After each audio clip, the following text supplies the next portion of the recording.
Hello. I'm setting up a little bit of a video tutorial for PvPoke. Specifically going to go over the multi-battle function. So this is the pvpoke.com homepage.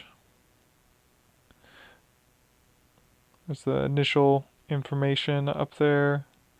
And then we're going to go straight to battle. And right under battle, you can see that there is Great League option. You can also change it to Ultra or Master League. And then there's single or multi-battle.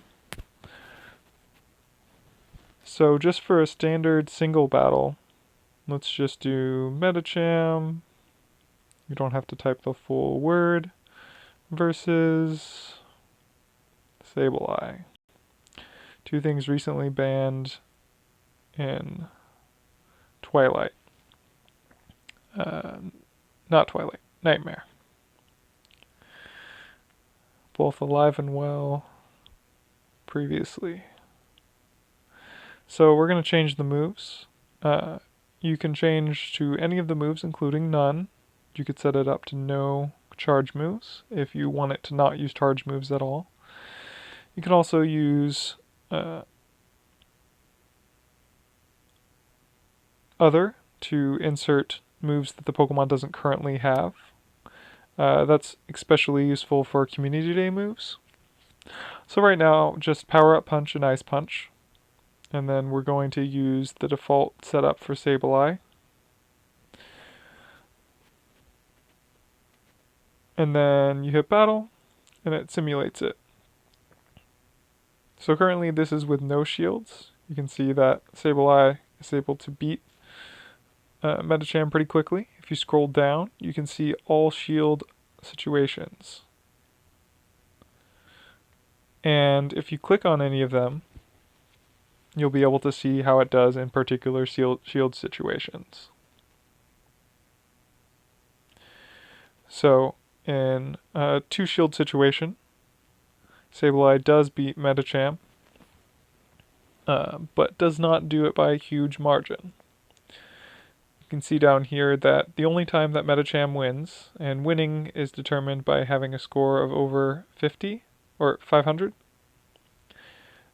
The only time Metacham wins this matchup is when Sableye is using only 1 or 0 shields and Metacham uses 2 shields.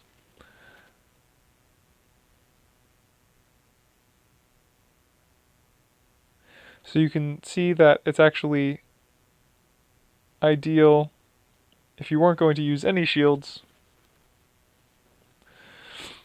to not shield either of the power-up punches. You still deal the same damage. And then you can shield the power-up punch when you come in with your next Pokemon. But Sableye should always win. Unless it is a heavily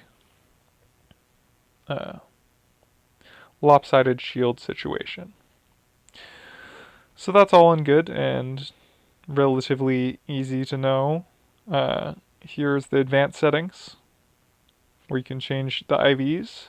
So if you have a particular IV Metacham, let's say you have it level 40, but it only has 13 attack, 13 defense, and 13 HP, and you wonder how that's doing against the best Sableye,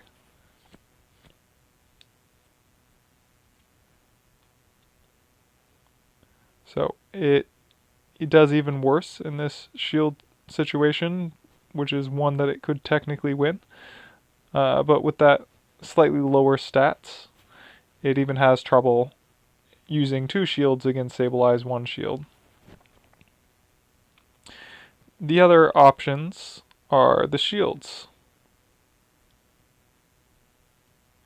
And that'll come more into play with multi.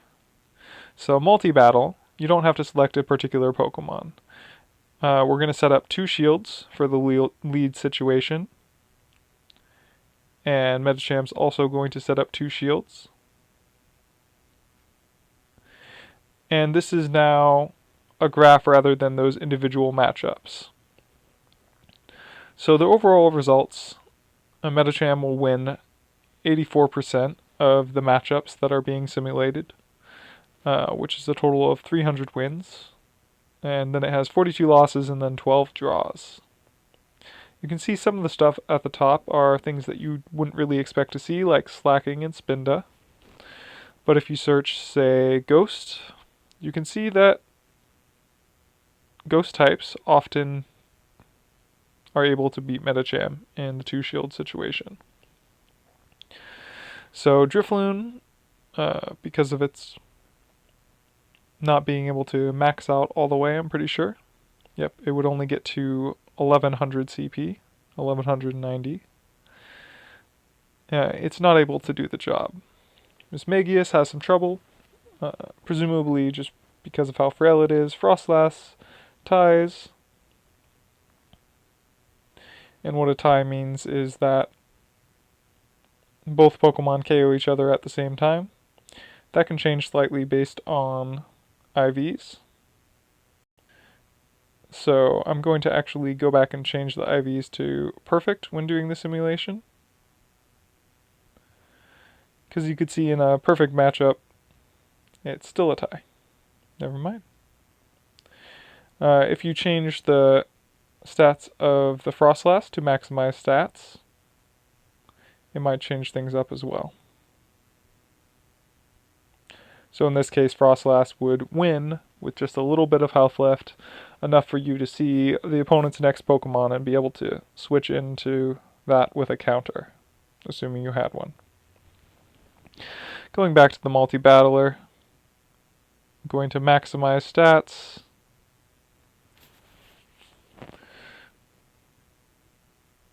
Oh, this is still Frostlass.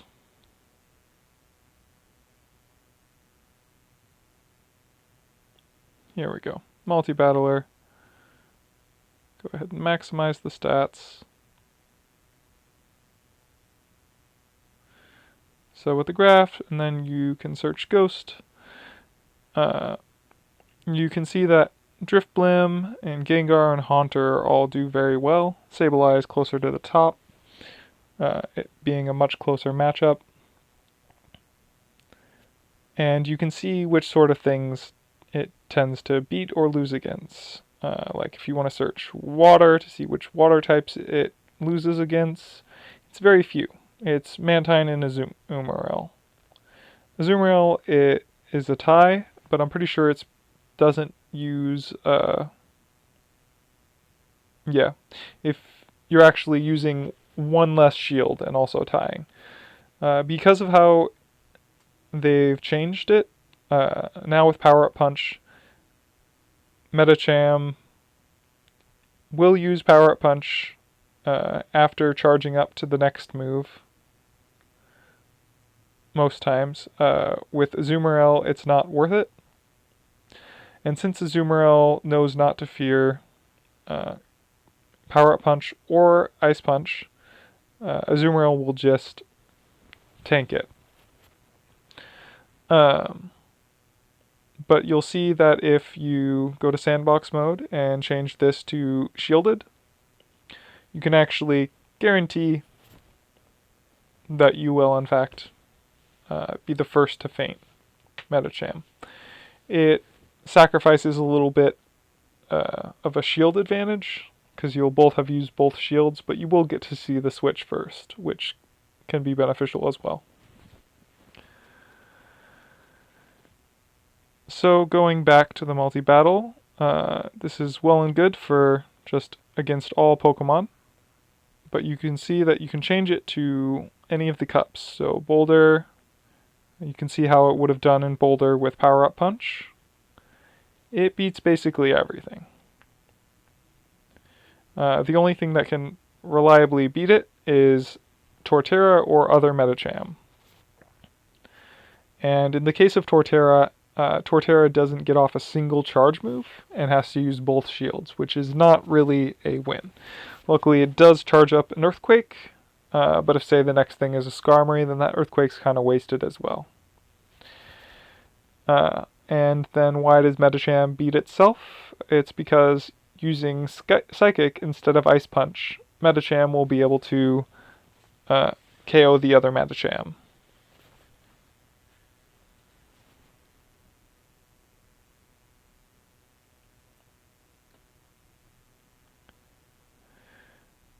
And in addition to doing specific cups, you can also do custom.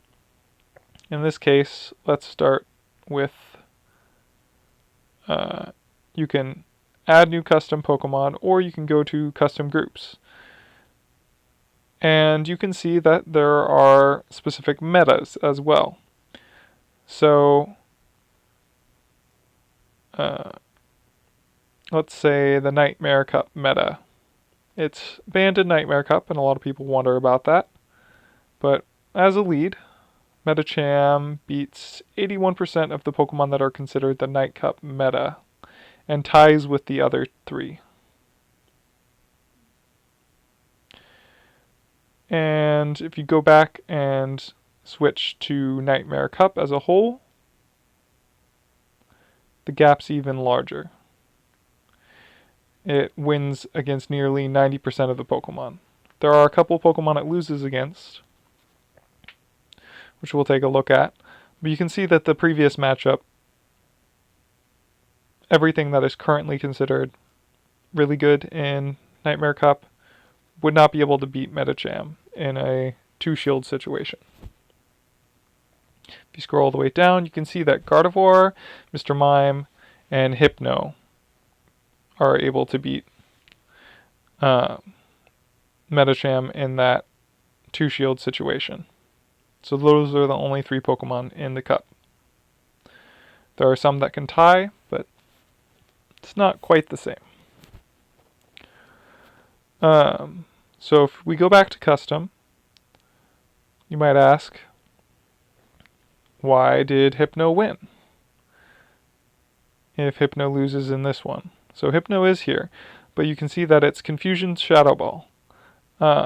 If you add the Pokemon Hypno and go Confusion Psyshock, let's go Future Sight, even though that's not what we would normally do. So that's added that Pokemon to the meta, so you can actually make a meta of your own. And then we'll battle, and we'll see that it actually loses against both Psyshock and Shadow Ball Psyshock variants. You'll know that Psyshock and Shadow Ball actually can't be together because they're both Legacy, and when Legacy moves came out, no second moves were possible. So a Psyshock Hypno can beat Medicham.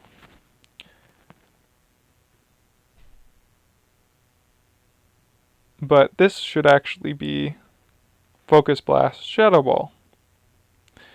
And if you battle with that, Hypno no longer wins and loses slightly because Shadow Ball isn't as quick. So you can see that while Hypno gets off 2 Shadow Balls, it cannot get off a 3rd.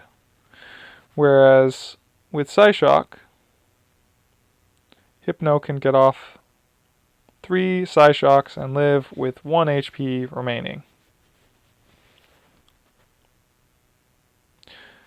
Hopefully that sheds some light on how to use the Multibattle tool. If there's any more questions, just let me know, and I can try to make another video explaining it. There is an import-export function. I would say most of the time don't worry about it. It's mostly for being able to copy a meta once you've created it and share it with a different computer. So if I wanted to copy that new meta, I can then go to New Custom Group, Import Export, and paste this